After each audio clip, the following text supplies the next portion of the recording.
Good morning. कशा आहेत सर्व मजेत ना? मी सुद्धा मजेत आहे.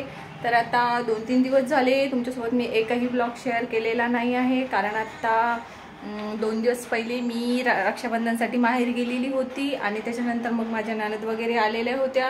तर 2-3 दिवस शूट वगैरे सगळं झालं, पण तुमच्यासोबत तो व्हिडिओ शेअरच करता आला नाही मला, कारण अजिबात टाईम मिळालेला नाही आहे. आणि आज पाहुणे गेलेले आहेत, तर आज इतकं जास्त काम होतं, कारण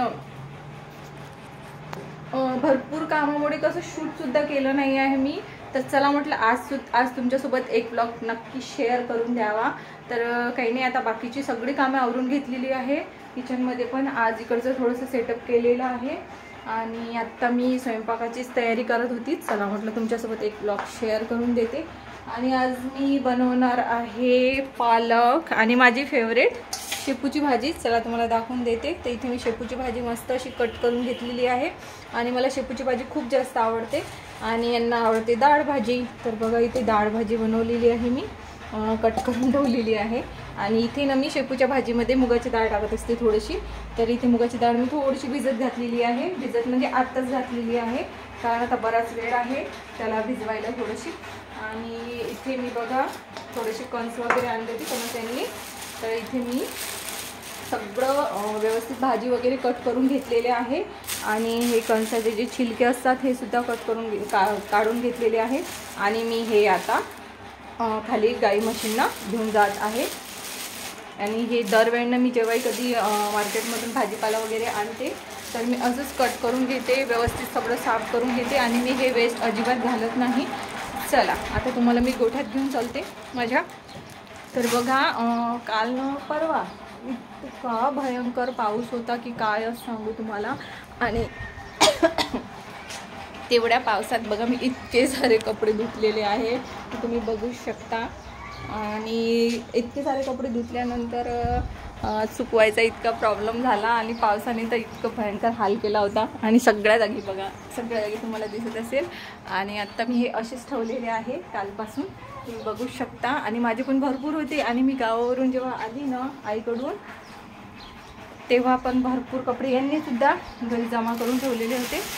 आणि आज ना पोच वगैरे छान क्लीन करून घेतलेला आहे. तर बघा, आणि इथे ना आज तुम्हाला एक युनिक गोष्ट दाखवते. तर बघा इथे मी लसण लावलेला आहे आज. आता बघू कसं काय निघणार लसण. तर हा आता अर्णवनी लावलेला आहे, त्याला तेवढं काही समजलं नाही आहे. तर लसणाची पात ना खरंच इतकी टेस्टी लागते. मी याच्या पहिले पण ना लावलेला होता आणि मस्त अशी पात लागल्यानंतर ते पात खुडून अशी भाजी वगैरे टाकली ना, त्याचा स्मेल खरंच इतका सुंदर येतो काय सांगू तुम्हाला. आणि याची पण बघा किती छान ग्रोथ झालेली आहे. तर आता आज बऱ्यापैकी वातावरण आहे. चला तुम्हाला दाखवते मी. आणि पोर्च बघा अगदी क्लीन करून घेतलेला आहे, कारण पोर्च क्लीन केला नाही की बस माझा दिवसच चांगला जात नाही. आणि हे पामचं झाड बघा किती मस्त वाढलेलं आहे. आणि इकडचं वातावरण दाखवते तुम्हाला,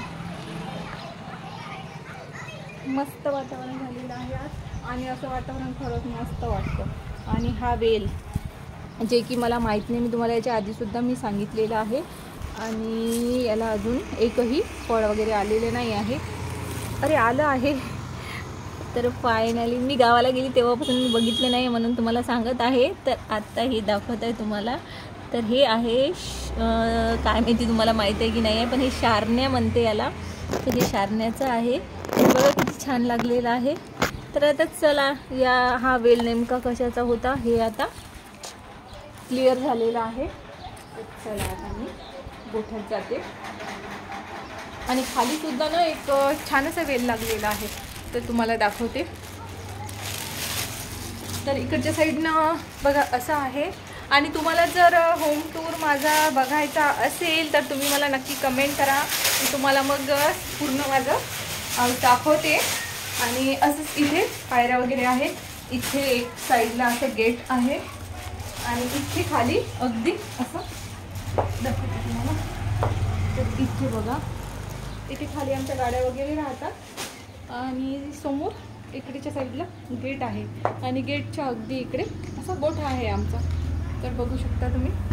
तर आता बऱ्यापैकी काही जे असतात गाई म्हशी तर त्या बाहेर चारा खाण्यासाठी गेलेल्या आहेत आणि बाकीचे जे आहे तर मी आता आतमधली चप्पल घेऊन आलेली आहे. सगळ्यात आधी मी चप्पल चेंज करते, कारण गोठ्यात जाताना मग दुसरी चप्पल घालून जाते, शेण वगैरे राहते. तर आता घातलेली आहे दुसरी चप्पल मी. तर तुम्हाला ना इथे पण एक वेल लागलेला आहे. माझ्या ना वर राहते मी, तिथं भरपूर झाड आहेत आणि बघू शकता इथे खंडू चक्क्याचं झाड म्हणतात त्याला. आणि हे आरोग्यासाठी खरंच खूप चांगलं राहतं. आणि बहरलं बघा, किती छान बहरलेलं आहे, बघू शकता तुम्ही. तर मध्यात ना याची कटिंग केलेली होती जेव्हा हे गेट वगैरेचं काम चालू होतं. आणि इकडे पण एक आहे जे की मला याचं नाव नाही माहीत आहे. तर तुम्हाला माहीत असेल तुम्ही नक्की कमेंट करून सांगा. आणि हे खंडू चक्क्याचं हे माहिती आहे, कारण की हे याच्या आधी पण खूप मोठं झालेलं होतं. आणि इकडे तुम्हाला दाखवते, हा एक वेल तुम्हाला दाखवायचा होता मला. हा लागलेला आहे, जो की मी हा पण लावलेला नाही आहे. नेमका कशाचा आहे हा मला समजत नाही आहे, तर तुम्ही मला सांगू शकता. आणि इथे बघा, याला ना छोटे छोटे असे एवढे असे 3-3 आहे प्रत्येक याला. तर बघू शकता तुम्ही. तर तुम्ही मला हे सुद्धा कमेंट करून नक्की सांगा की हे नेमकं कशाचं आहे. आणि भरपूर असा मोठा झालेला आहे. आणि काही ना रेड आहे, तर बघू शकता तुम्ही. तर काही रेड आहे, रेड झालेले. आणि हे छान असं कढीपत्त्याचं झाड आहे, जे की मी इथूनच कढीपत्ता घेऊन जात असते. आणि वरच्या साईडला आंब्याचं झाड आहे. चला असो, तर आपला व्हिडिओ मोठा नाही झाला पाहिजे म्हणून मी तुम्हाला डायरेक्टली आता माझ्या गोठ्यात घेऊन जाते आणि त्यांच्यासाठी आणलेला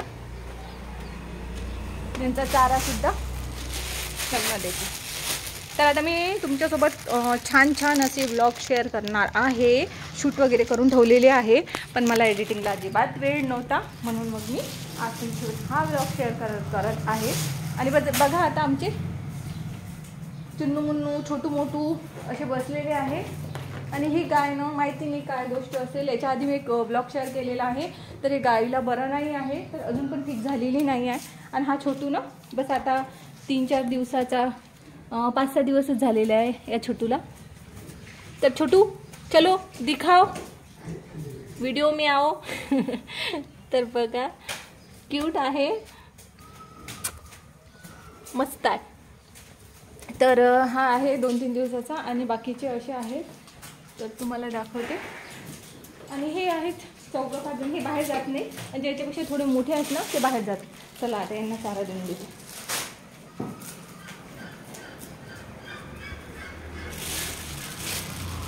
किती छान प्रकारे चारा खातील.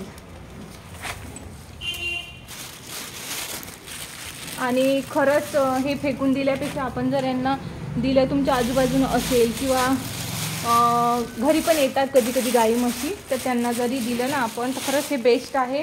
तुम्हीसुद्धा असंच करत जा. कारण बऱ्यापैकी आपण कसं करतो, बऱ्यापैकी आपण 8 दिवसातून म्हणजे संडेला आपण बाजार आणत असेल असं मी समजते.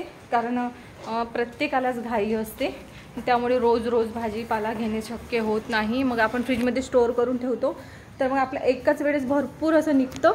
तर ते जर आपण छान असं तोडून असे यांना दिले तर हे मस्त खातात असे. आणि वेस्टसुद्धा राहणार नाही आणि बाहेरसुद्धा त्याला गंदगी होणार नाही. आणि हा आहे आमचा जे की मी ह्याचे व्हिडिओ भरपूर टाकत असते, तर आमचा लाडका आहे हा. तर तुम्हाला दाखवते. तर आता खूप जास्त भरलेला आहे शेणाने. तर याचं नाव आम्ही परशा ठेवलेलं आहे. आणि आमचा अगदी लाडका आहे, काही करत नाही, फक्त आम्हाला काही करत नाही, नाहीतर मग त्याचं टेन्शन खूप भारी असतं. तसा खूप भारी आहे तो. तर हा आता सध्या कुठे जाणार नाही आहे, म्हणून याला घरीच बांधून ठेवलेलं आहे. आणि बाकीचे जे गाई म्हशी आहेत ते ना गेलेले आहे बाहेर चारायला. तर असा होता आजचा ब्लॉग. तुम्हाला कसा वाटला ते कमेंट करून नक्की सांगा. व्हिडिओला लाईक करायला विसरू नका, चॅनलला सबस्क्राईब करा आणि बेल आयकॉनचे बटन प्रेस करून द्या. तर तुमच्यासोबत अशीच नवीन मी उद्याच्या किंवा परवाच्या व्हिडिओमध्ये शेअर करणार आहे. तर आजच्यासाठी बस इतकंच. तेव्हापर्यंत बाय, टेक केअर. तर बघा इथे कॅना आहेत आमच्या दुधाच्या, तर तुम्हाला आत्ता लक्ष आणून दाखवते. तर इथे पाणी वगैरे ठेवतो आम्ही, इथे कॅना, आणि इकडच्या साईडला असतं सगळं. तर असं आहे. बाय.